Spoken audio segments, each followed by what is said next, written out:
Assalamualaikum warahmatullahi wabarakatuh. Kita lanjut kajian sebelum kita menyimak tausiah hikmah dari guru-guru kita. Sudah masuk pada makalah yang ke-19. Sepekan yang lalu kita di makalah yang ke-18. Penulis kita mengutip hadis Nabi Muhammad SAW. Berikut ini adalah kutipan makalah dari sang penulis atas makalahnya Asy-Syaikh Al-Imam Sufyan Ats-Tsauri, seorang min ulama'i tabi'in,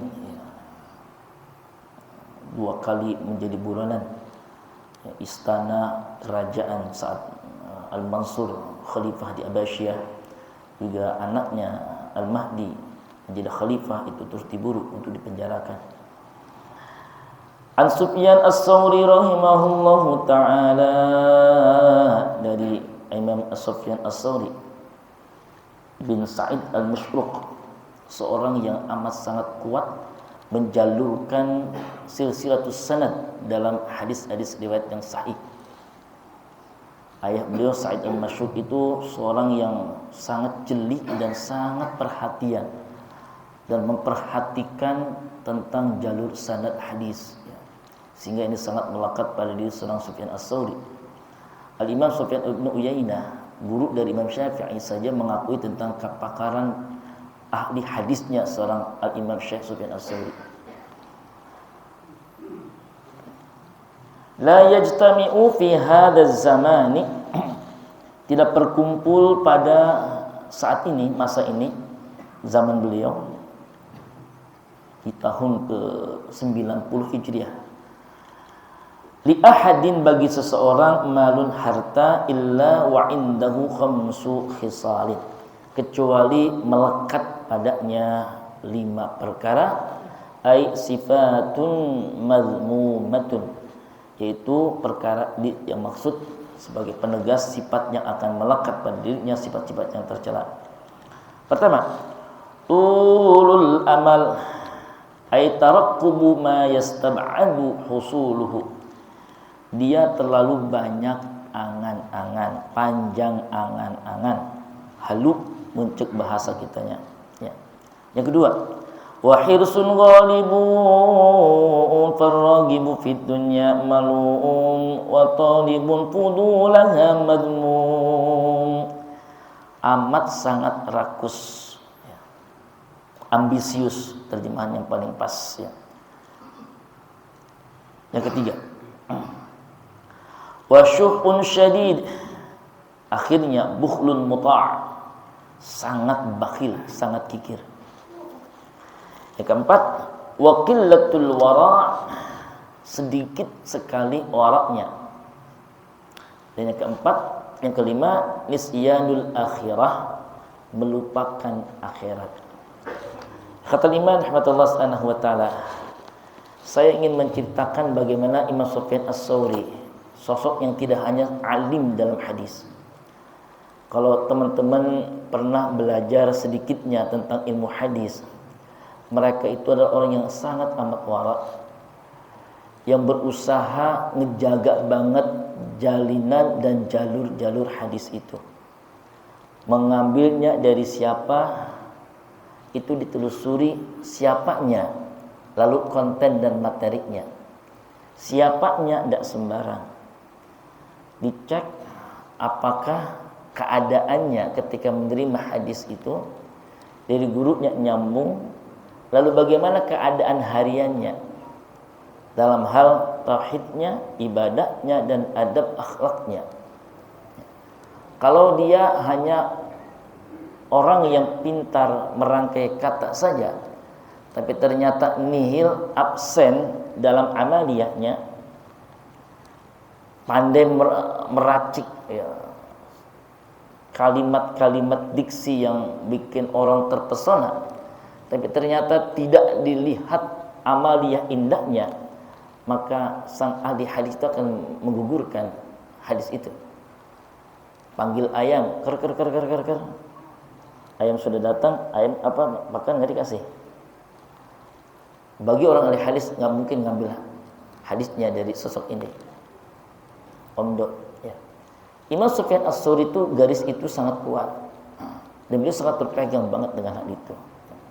Ketika pun misalkan ketokohan dan ketenaran beliau sampai bikin geger pihak istana karena pengaruhnya seakan dierosi, digergaji, ya, mengalami degradasi kehormatan oleh tampilnya beliau sebagai seorang alim yang juga sangat kuat pengaruhnya kepada masyarakat sosial, ya, diminta untuk masuk ke kalangan istana.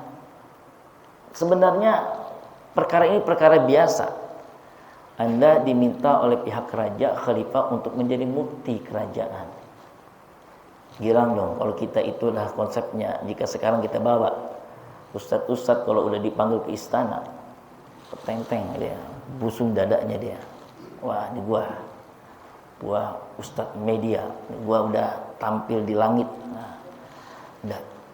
Beliau sangat cerdas. Kalau sudah masuk di lingkaran istana, nanti fatwanya bisa dibeli, nanti fatwanya bisa di request, ya, nanti fatwanya bisa diarahkan. Ya. Beliau mengatakan tidak.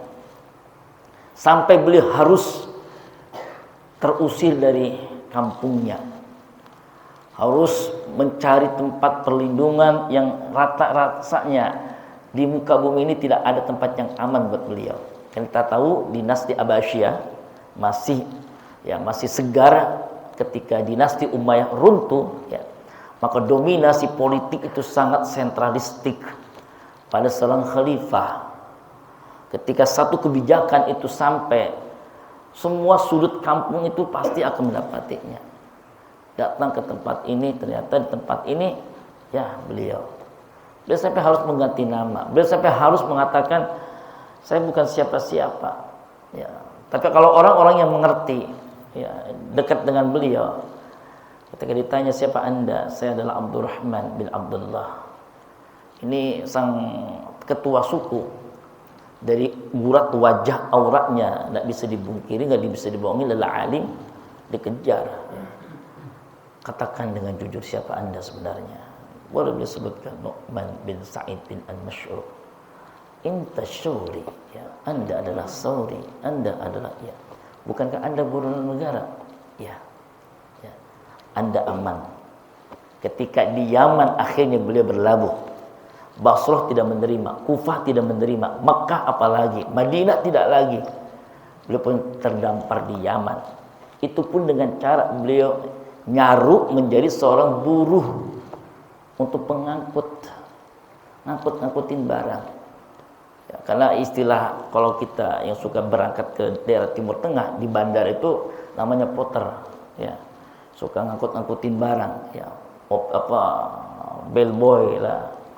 Beliau sampai harus mempertahankan eksis, ya, syiar dakwahnya di kemudian hari, karena beliau produktif menulis.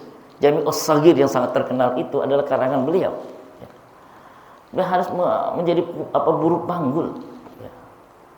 Harus menyamar itu. Di tengah penyamaran itu beliau tingkat kewaraannya, akhirnya masyarakat itu sangat jatuh cinta.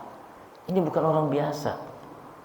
Sholat, cara tutur katanya, cara bersosialnya ini yang bikin masyarakat itu, kalau Allah sudah percikan itu kan nggak bisa dibohongi. Nyaman gitu. Kita duduk bareng ngobrol, ngumpul pun juga frekuensinya tuh pas gitu.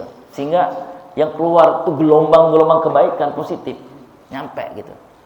Nah, Imam Sufyan Ats-Tsauri sampai seperti itu. Memang belum lama info bagaimana masyarakat muslim saat itu tidak terima atas dipenjarakannya Imam Abu Hanifah, pengusung Hanafi, ya. Berarti selisting dengan Imam Malik, kemudian Imam Syafi'i. Itu dipenjara, ya.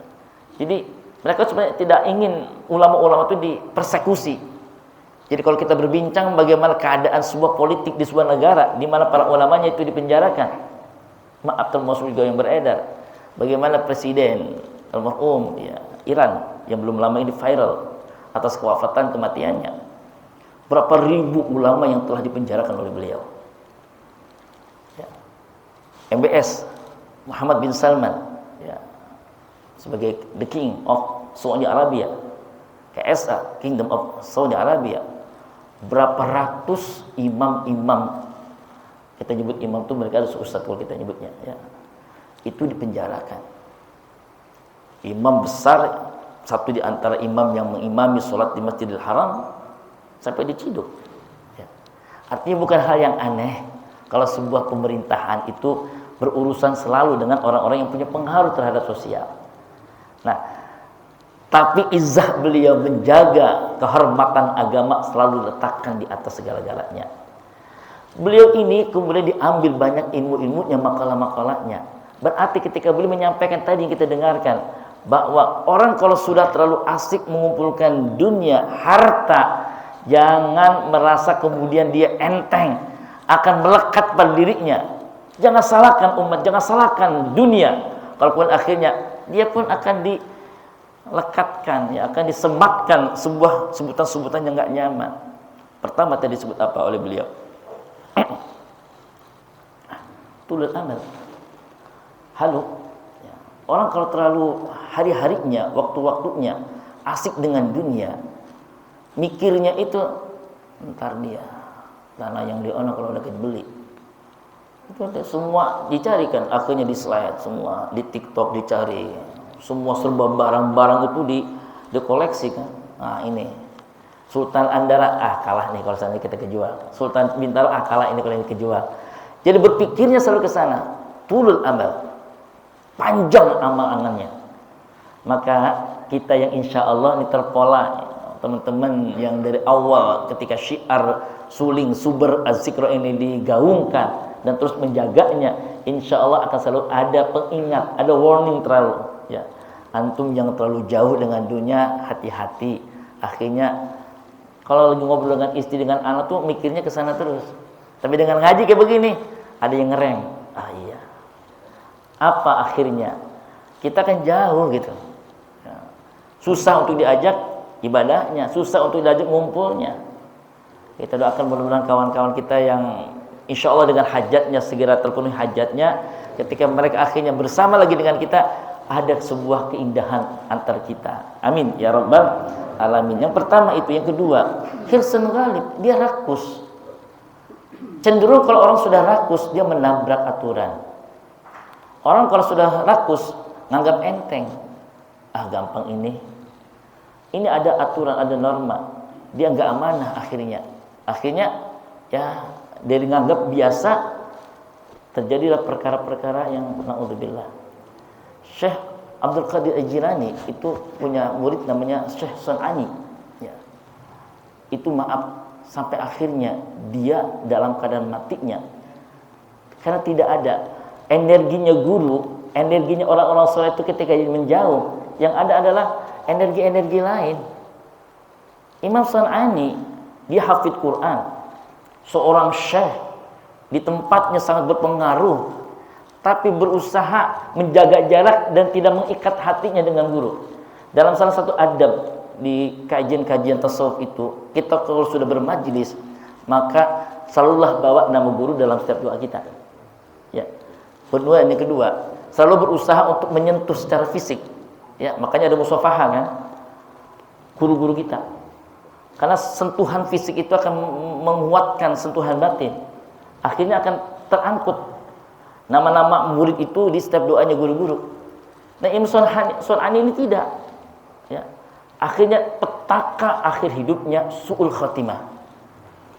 Ketika dia akhirnya mampir di sebuah tempat di ujung Baghdad, dia itu ada di sana perempuan yang dia ditinggal, tapi terhormat di kalangannya, cantik luar biasa, dan dia tergoda sekali ngelihat, kan sudah mulai jauh kan, frekuensi dengan guru, energi dengan guru sudah jauh. Akhirnya apa yang buat energi dunia, ngelihat seperti itu, langsung betul amalnya. Kalau gue yang nikahin, saya kan doanya ijabah, saya kan seorang wali, itu langsung tuh. Dia terpesona dengan seorang perempuan. Ya. Ini perempuan tahu karena terlalu kuatnya ya susuk setan yang mencengkram ini perempuan. Anda boleh ya, menikahi saya setelah sekian bulan loh nongkrongin ini perempuan. Dan Kan biasa kalau wali itu gampang bertutur. Tuturannya itu tuturan kayak penyair gitu. Sair-sairnya itu ngerusak banget, ya.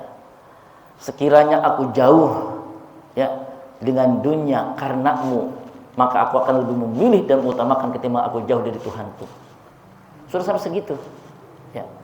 Jadi sampai akhirnya dia merusak fisiknya, tidak perhatian dengan keadaan fisiknya, habis kurus, kerontang, tapi tetap ngantri dan nunggu di tempat pintu ini perempuan.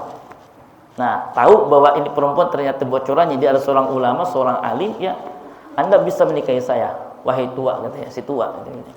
Tapi Anda mau enggak minum khamar? Kemudian kedua, Anda mau enggak ya untuk persembahan kepada saya agar saya mau dengan Anda melakukan cacat-cacat dalam syariatmu. Cacat-cacat dalam syariatmu misalkan tadi membunuh, ya, minum khamar, kemudian berzina, ya. Apa katanya? Semua hal itu mudah bagiku ketika aku tinggal tengah tangan, asal aku mendapatkan dirimu. Jadi sudah dibuat mabuk kepayang, dan ternyata naudzubillah benar ini Syekh, ya. Ketika akhirnya dia mengatakan bahwa saya siap asal bisa mendapatkan dirimu, dia khamar diminum. Dalam keadaan dia khamar diminum, ya, kata ini perempuan, Anda silakan, aku bebaskan diriku untuk dirimu, ya. Nah, ketika diminum, zina dilakukan. Saat itu dia mulai terbersit, itu adalah sebuah kecacatan syariat. Akhirnya ini perempuan pun dibunuh. Semua kumpul, minum khamar, membunuh, semua minum khamar, zina, dan membunuh. Ini kejadian. Naudzubillah. Maka frekuensi harus kita jaga dengan berusaha bagaimana agar majlis komunitas ini terus kita bangun bersama. Dan buat saya, teman-teman di grup, ya, untuk selalu mengingatkan, adalah bagian humasnya untuk menarik, tidak dengan grup tapi dengan japri, kawan-kawan yang dulu bersama dengan kita. Kita pernah 100 motor, kita pernah 300 motor, ya. Dan bukan hal yang mustahil kalau kita saling mengingatkan, syiar dakwah ini akan kembali kita kibarkan bersama untuk negeri kita tercinta, untuk umat Nabi Muhammad SAW. Syiarnya akan kita teruskan, insya Allah. Kemudian akhirnya seorang itu di samping dia akan rakus, ya, dia nabrak semua aturan, dia susah untuk mengeluarkan kalau sudah kepentingan agama. Dan kalau sudah terjangkit penyakit itu berat, Allah cabut hidayahnya.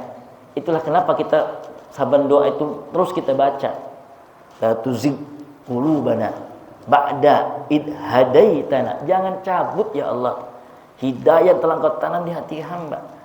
Karena kalau itu sudah dicabut, naudzubillah, untuk ngitung untuk mengeluarkan infak itu selalu berhitung terus. Selalu hitungannya, entar gue dapat apa. Bahkan akhirnya transaksional dengan agama kita. Dulu kemarin ketika saya berinfak 100.000, saya alhamdulillah dapat 1 juta. Nah, saya selalu coba infak kali aja. Infak sekarang 50.000, dapat 5 juta. Itu transaksi. Boleh mengambil faidah dunia dari setiap doa kita dengan amalan syariat kita, tapi biarkanlah wama umiru illa liya'budullah mukhlisina. Usahakan kita beningkan semangat itu. Kenapa? Karena Allah pun tidak akan mendiamkan. Allah pasti akan balaskan dengan rupa-rupa yang sangat indah untuk kita. Amin ya Allah ya rabbal alamin. Jangan sampai nanti kita akhirnya lupa dengan akhirat. Yang akan terjadi dengan kita kalau kita sudah asik dengan itu. Susah, ya. Mikirin dunia terus, diajak akhirat susah. Kemarin saya sore berkah. Yai, masya Allah. Saya butuh buat beli untuk merapikan keramik, ya. Seangka keramik yang dibeli oleh Bang Gusi. Sore itu saya dipanggil. Dalam dialog kemudian di sana, kebetulan anaknya tuh bersikeras pengen ketemu dengan saya karena ibunya ini saban minggu itu ngebel saya dan saya minta datang ke rumahnya. Janda ibunya, 70 tahun usianya. Minta ketemu saya setiap pekan dan itu Jumat mintanya.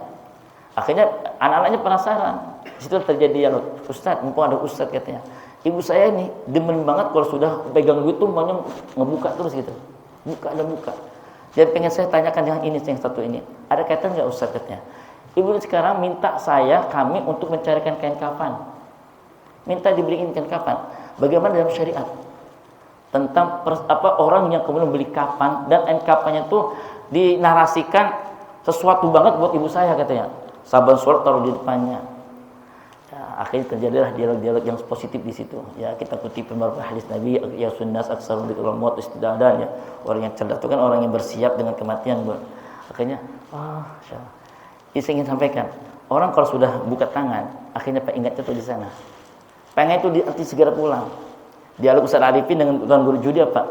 2 tahun ketika mereka sebelum pada pulang, Tuan Guru Judi udah meninggal. Berapa bulan setelah Ustaz Arifin? Duanya tuh pernah ngobrol. Kita pulang, tapi kayaknya Arifin dulu. Ya, 2 tahun lagi, kata Tuan Guru Judi. Ini kayak udah pada dibuka syafa gitu ya. 2 tahun lagi. 2 tahun kelamaan. Nyebut 2 tahun saja kelamaan. Jatah hidupnya masih 2 tahun lagi, nyebutnya kelamaan. Kita yang masih belum sadar bahwa kita pun akan selesai di sini dan kita akan panjang nanti di sana, sangat disayangkan kalau kita waktunya habis hanya untuk dunia dan dunia. Insya ya Nabi, salam alaika ya Rasul, salam alaika ya Habib, salam alaika salawatullah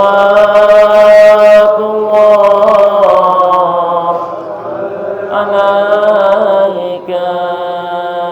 Kita sempurnakan menyimak taujih, tausiah, hikmah dari guru-guru kita yang mulia. Pertama dari guru tercinta Ustaz Haji Mardani Ismail. Fa ilaihi falyatafaddal mashkur.